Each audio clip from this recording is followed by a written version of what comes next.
Muy bien, continuamos con la segunda parte.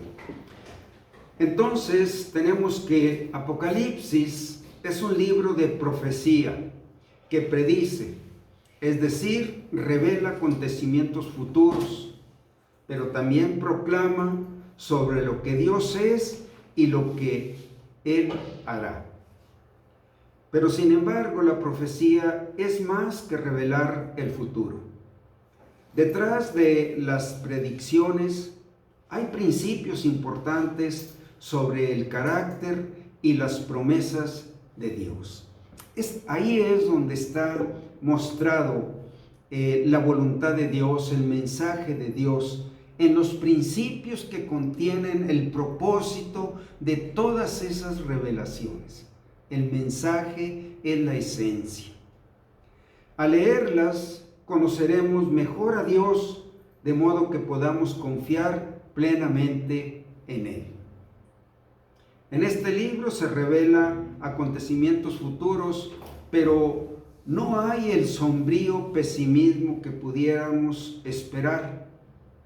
Es admirable el drama de estos acontecimientos que se dan a conocer, pero no hay nada que temer si se está en el lado del vencedor, de aquellos que tienen la victoria sobre el infierno, sobre el pecado, sobre la muerte, sobre Satanás, porque Cristo es el vencedor de todo. Y si estamos de su lado, pues no tenemos por qué atemorizarnos, que estaremos a la par de que van sucediendo estos acontecimientos. Nosotros iremos por los que nos van acercando cada instante más a la presencia de Dios. Cuando considere el futuro, camine con seguridad, porque Cristo, el vencedor, va con usted. Esta es parte de las buenas nuevas.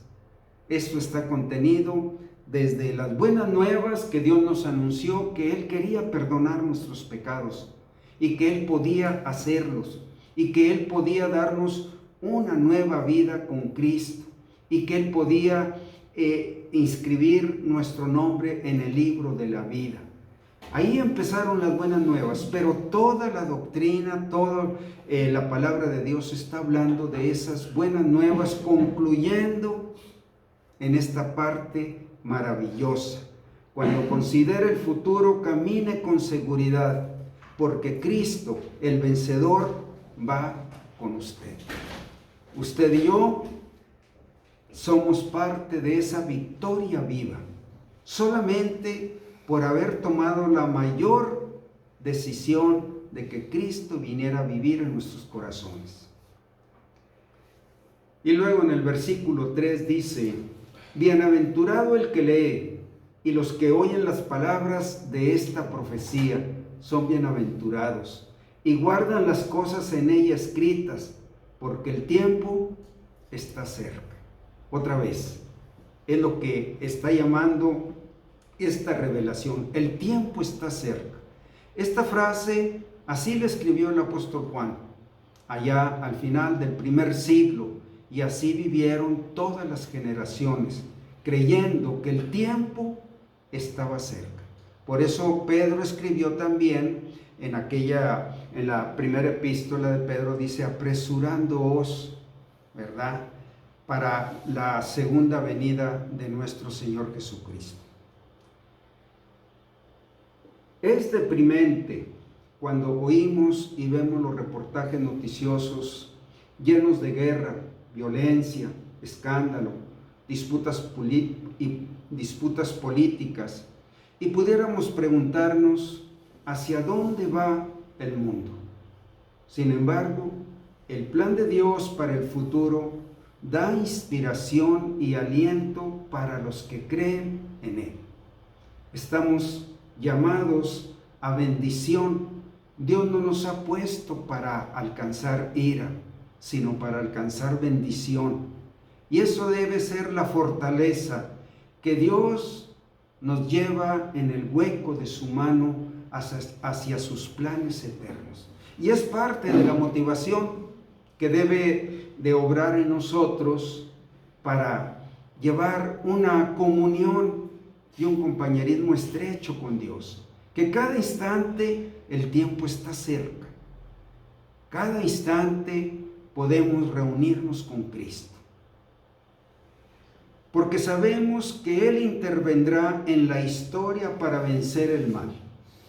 Juan exhorta a la iglesia a que lea este libro en voz alta para que todo el mundo lo oiga y guarden las cosas en ella escritas y esté seguro de que Dios triunfará.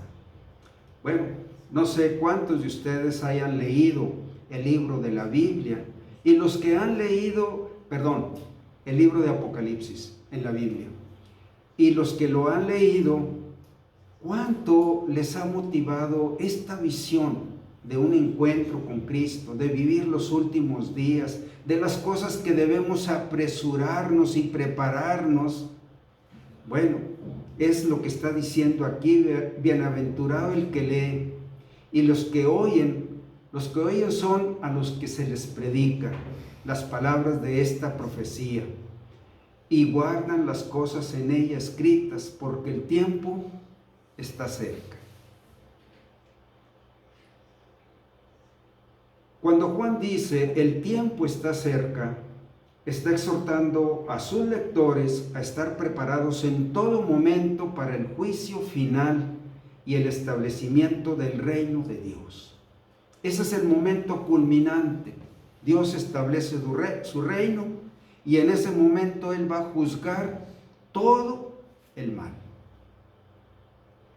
No sabemos cuándo tendrán lugar estos acontecimientos, porque el tiempo para Dios no cuenta.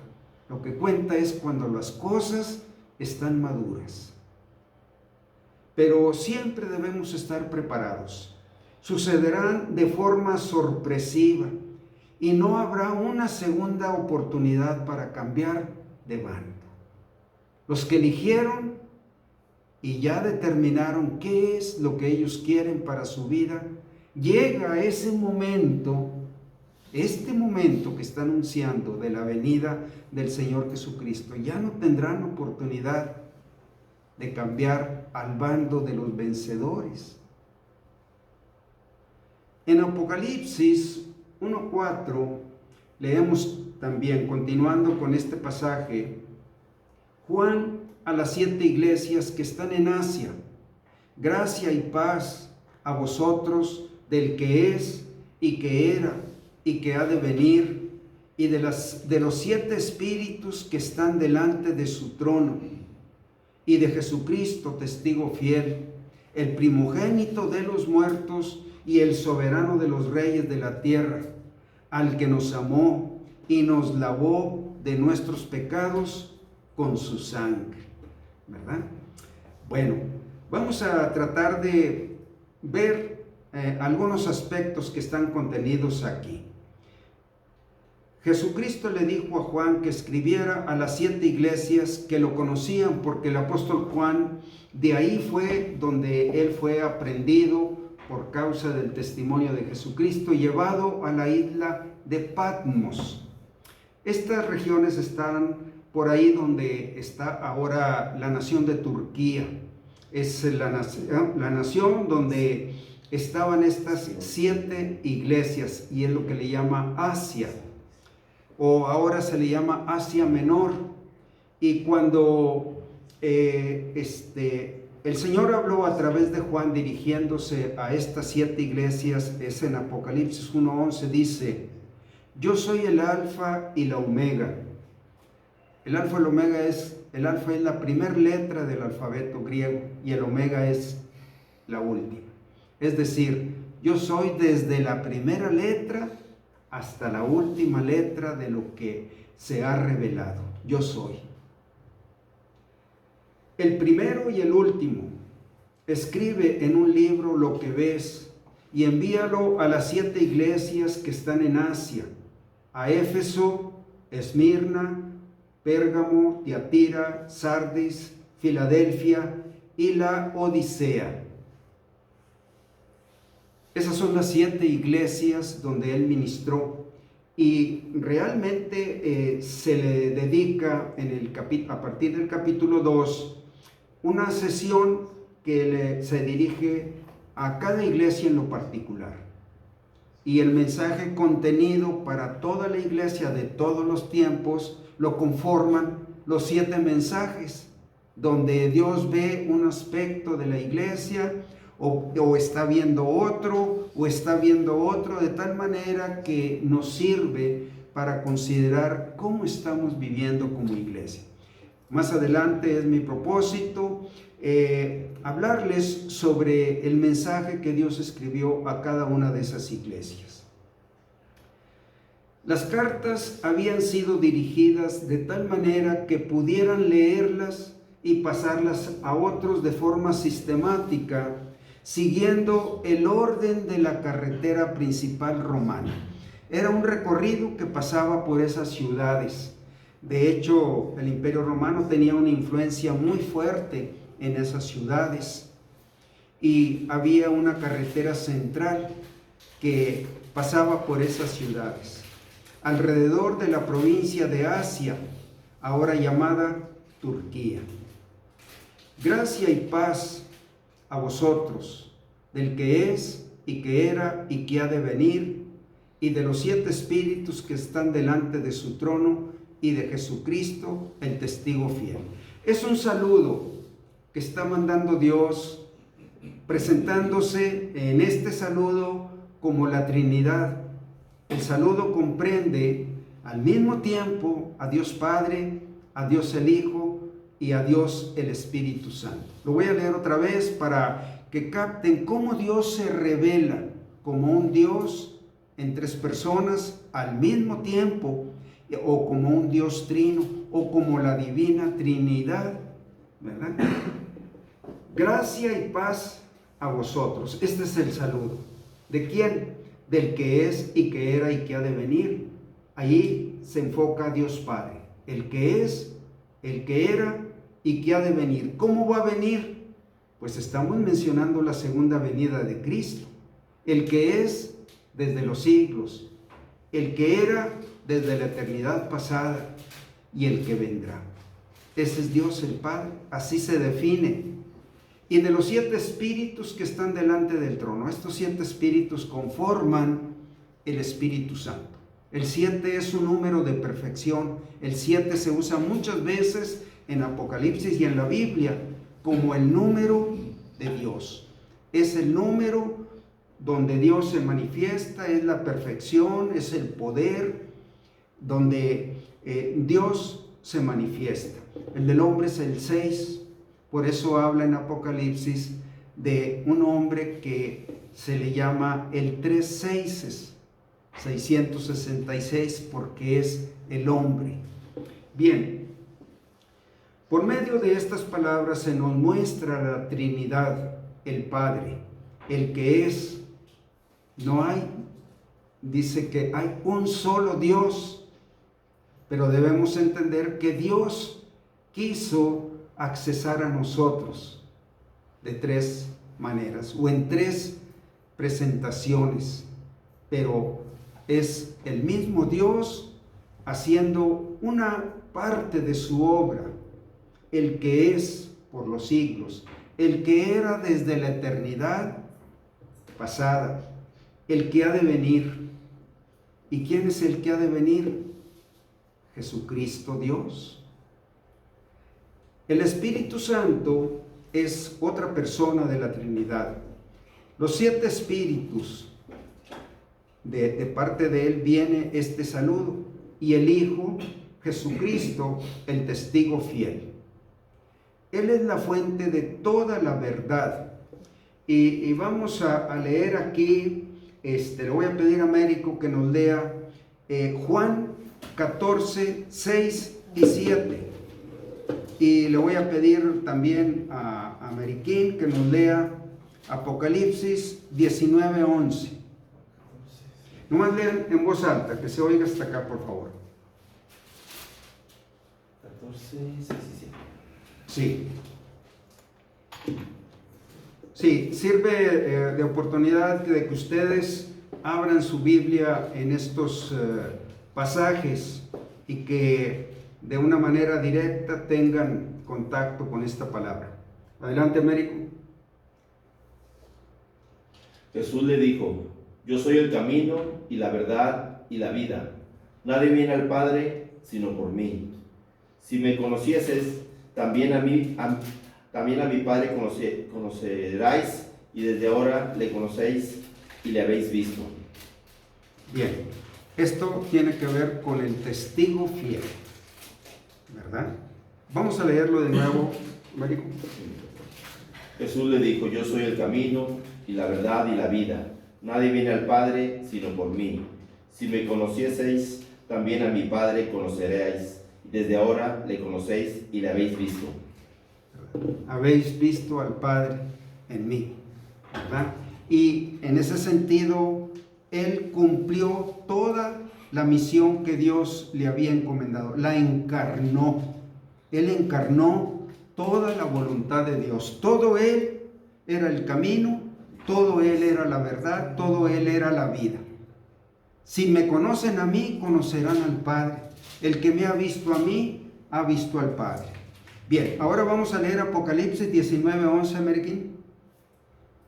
Entonces vi el cielo abierto, y he aquí un caballo blanco, y el que lo montaba se llamaba Fiel y Verdadero, y con justicia juzga y pelea. Sí. Esta visión es de Jesús. Es el momento, este versículo, en que Él viene a el juicio final. A partir de ese momento terminará el plan de Dios para este mundo, para esta tierra. Ya no habrá un plan de Dios en esta tierra. Otra vez, adelante. Entonces vi el cielo abierto, y he aquí un caballo blanco, y el que lo montaba se llamaba Fiel y Verdadero, y con justicia juzga y pelea. Así es, fiel y verdadero. No hay a quien más se le pueda atribuir este nombre, más que a Jesucristo, y que con justicia y pelea, ¿verdad? Y juzga. Muy bien, siguiendo con esta parte del saludo, vamos a ver algunas cosas todavía. Juan trae un saludo de Dios el Padre, quien es descrito con este título, del que es y que era y que ha de venir. Con estas palabras nos describe lo que es la naturaleza eterna de Dios, el que era desde siempre, el que es y el que vendrá.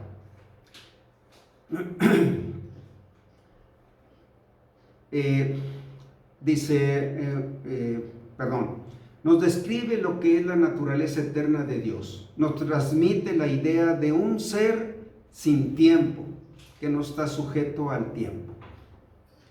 En Éxodo 3:14 dice: y respondió Dios a Moisés: yo soy el que soy. Y dijo: así dirás a los hijos de Israel: yo soy, me envió a vosotros. Es un yo soy presente, por siempre. Un yo soy, yo soy. Él siempre es, siempre ha sido, siempre será todo. Él es lo que tú quieras agregarle. Yo soy. ¿Qué le queremos poner? Yo soy la creación. Yo soy. Yo soy la vida. Yo soy. Todo es Él y por siempre, el Dios eterno de los siglos. Aunque la descripción del que es y que era y que ha de venir también aplica enteramente a Dios el Hijo y Dios el Espíritu Santo, tanto como a Dios el Padre. En un sentido, la misma expresión, Dios el Hijo siempre ha sido. Dios el Hijo no nació pues hace 20 siglos. Ahorita vamos a ver que el Hijo siempre ha sido en el Padre y con el Padre. Entonces dice, pero al parecer aquí Juan se enfoca en Dios el Padre con este título, porque en las siguientes palabras de este versículo hace específicamente mención de Dios el Hijo y de Dios el Espíritu Santo. Es donde vamos a centrarnos un poquito. Está llamando la atención sobre estos aspectos respecto del Padre. Permítanme,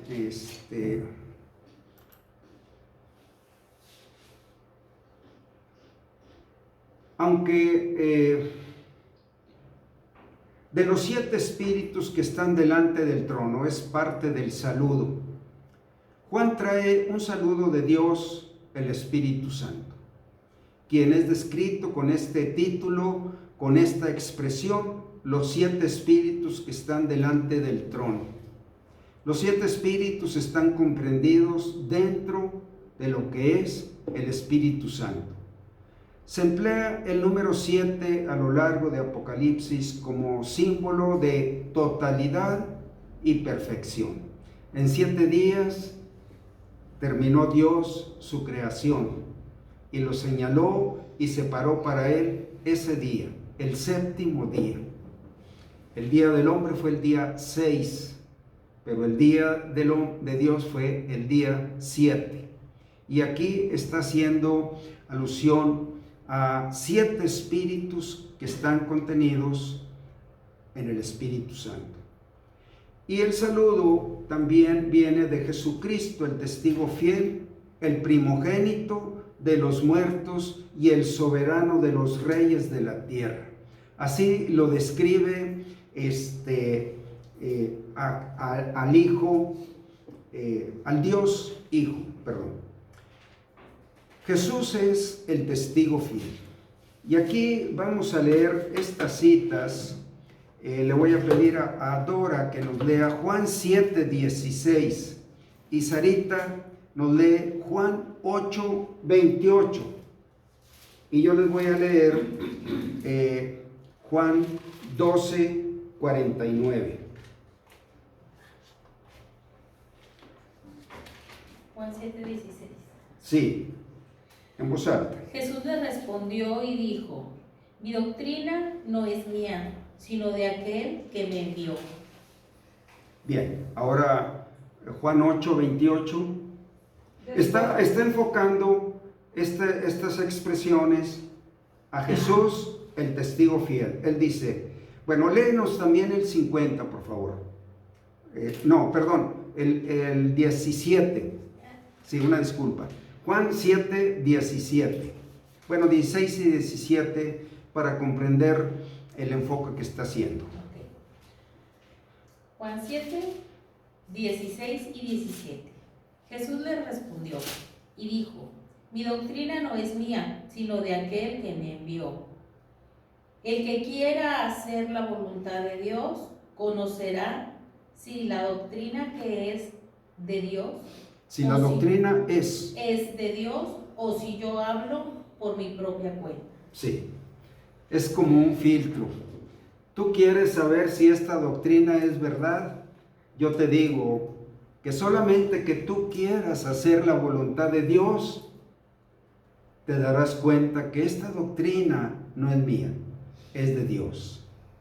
Adelante, Sarita. Ahora Juan 8:28. Después les dijo: cuando ustedes hayan levantado en alto al Hijo del Hombre, entonces sabrán que yo soy, y que no hago nada por mí mismo, sino que digo lo que el Padre me enseñó. Ahí dice 2 cosas muy sobresalientes. Cuando hayan levantado al Hijo de Dios en la cruz, conocerán que yo soy.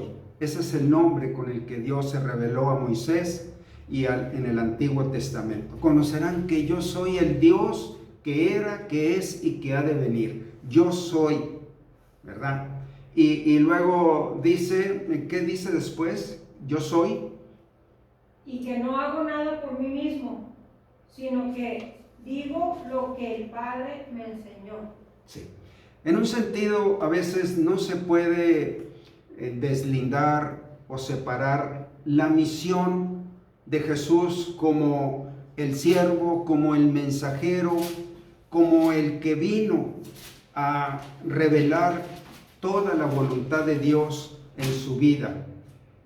Y entonces Él está diciendo que en ese entonces conocerán que Él es Dios y que no habla nada por su propia cuenta. En un sentido, no hay lugar, Él mismo limitó a que lo que Él habla totalmente, exactamente, lo habla como el Padre quiere que lo hable. Él no habla nada por su propia voluntad. En ese sentido, yo no soy un segundo, ni soy otro. Yo estoy hablando como Dios habla. Y en Juan 12, 49 y 50 dice, porque yo no he hablado por mi propia cuenta. El Padre que me envió, Él me dio mandamiento de lo que he de decir y de lo que he de hablar. Y sé que su mandamiento es vida eterna. Así pues, como yo lo hablo como el Padre me lo ha dicho. ¿Verdad? Entonces, bueno, y detrás de todas estas declaraciones estamos viendo que Él le llama aquí en esta parte el saludo como un testigo fiel. Yo los saludo ahora que estoy ya glorificado, sentado en el trono de mi Padre. Les envío un saludo, ¿verdad? A las 7 iglesias. Ustedes me conocen por la fe, ustedes han creído en mí y yo les envío este saludo. Yo que soy el testigo, el testigo fiel. Bien. Entonces, esto habla de la fiabilidad y fidelidad absoluta de Jesús hacia su Padre y hacia su pueblo, incluso siendo fiel hasta la muerte. Bueno, esta es una de las cosas que comprende nuestra fe en Cristo.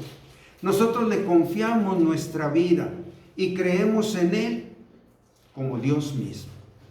Le confiamos nuestra vida creyendo que le estamos confiando nuestra vida a Dios. Exactamente, no hay ninguna variante. Cuando creemos en Cristo, cuando estamos dispuestos a hacer su voluntad, a tomar en cuenta sus mandamientos, sus correcciones, todo lo hacemos porque confiamos en Él como el Padre.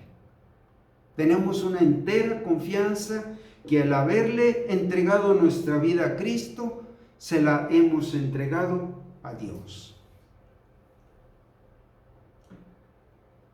El testigo fiel, el primogénito de los muertos. Este es otro calificativo que le da a Dios el Hijo. Es algo que en el plan de Dios tenía que ser llevado a cabo. Que el hombre conociera a alguien que lo encarnaba y le comunicaba su doctrina, le comunicaba su voluntad, sus propósitos eternos como un testigo fiel. Pero también su propósito para nosotros, seres mortales y pecadores, es saber que este Jesús, el Cristo, es el primogénito de los muertos. O sea, estamos hablando que Jesucristo vino, o el Dios Hijo vino y pasó por nuestra humana debilidad para que nosotros tuviésemos acceso a Él y Él a nosotros. Y esta parte tiene que ver mucho con nosotros, el primero de entre los muertos. ¿Por qué? Porque nosotros teníamos el yugo de la muerte. Y Jesús fue el primogénito o el primero que venció la muerte resucitando. Entonces, en ese sentido, Él es un testigo y es el Dios que ha pasado por nuestra humana debilidad. Primogénito no significa que Jesús tuvo una fecha de nacimiento, ¿no? Como si fuera un ser creado y no sea Dios.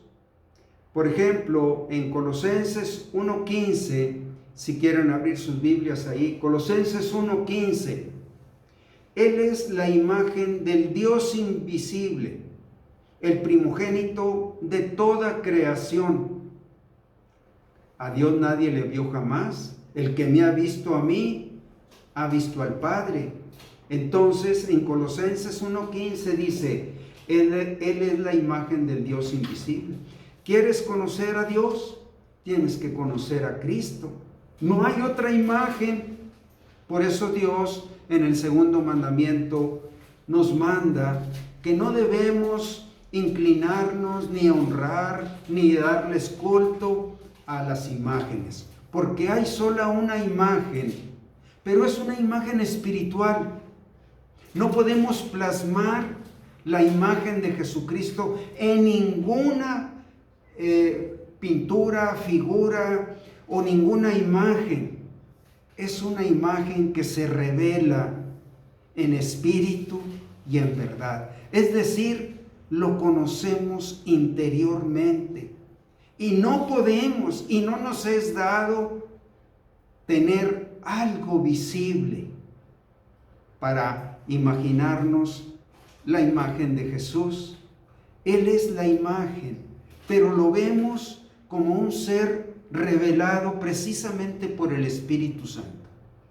Entonces, no hay una imagen palpable, ni visible, ni hecha por manos humanas, más que la que nos revela espiritualmente.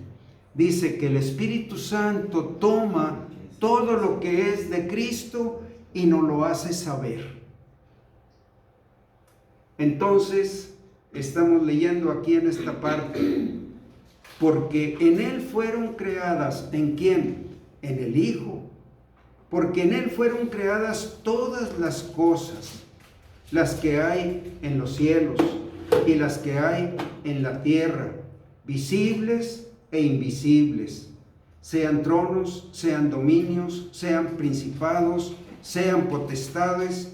Todo fue creado por medio de Él y para Él. No hay un vestigio de existencia o de vida que haya que no sea creado por medio de Él.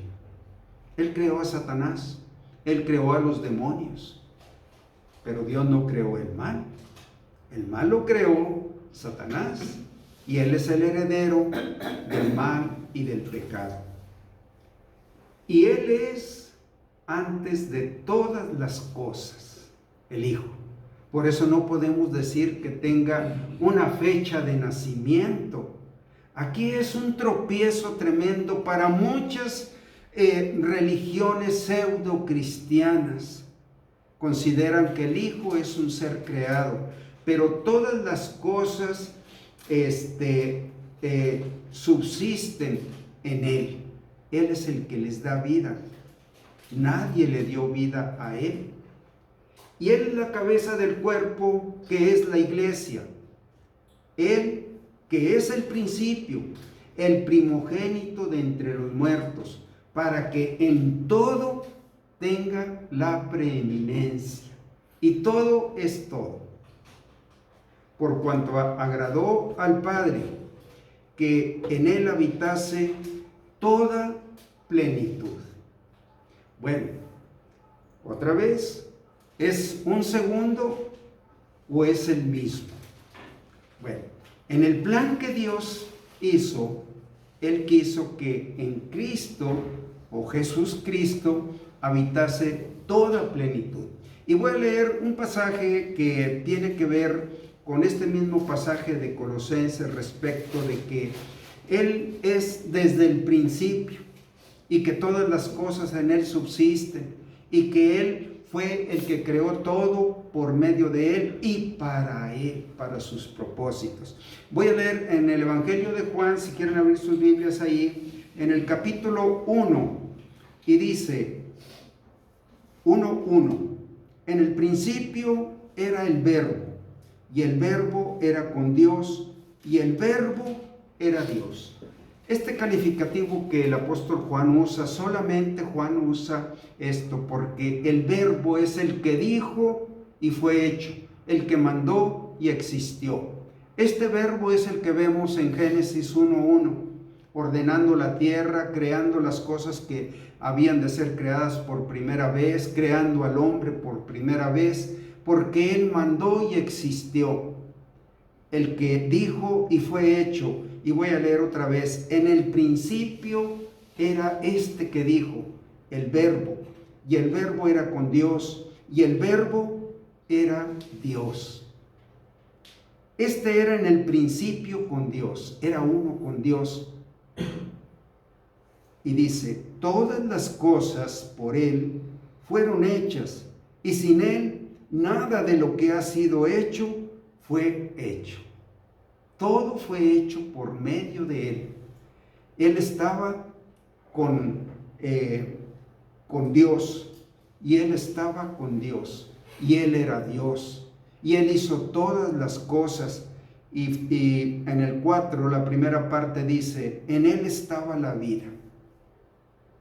La vida, por eso Él, en Juan 5, dice que Él, así como el Padre a los que quiere da vida, así le ha dado también al Hijo el tener vida en sí mismo.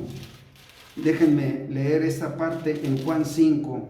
Dice, porque como es Juan 5:26, porque como el Padre tiene vida en sí mismo, así también ha dado al Hijo el tener vida en sí mismo.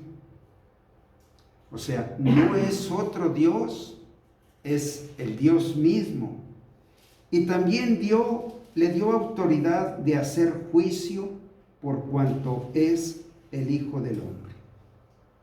Bueno, en ese sentido, Él es el primogénito de todo. Y cuando señala de los muertos, Él pasó y sufrió la muerte, como nosotros la íbamos a sufrir, pero triunfando sobre ella con el poder de santidad de su vida. Su vida tenía tal precio que podía y pudo pagar los pecados de cada ser humano. Ese fue el plan de Dios, y por eso en esta parte lo enfoca como el que pasó por la muerte y como el primero que resucitó.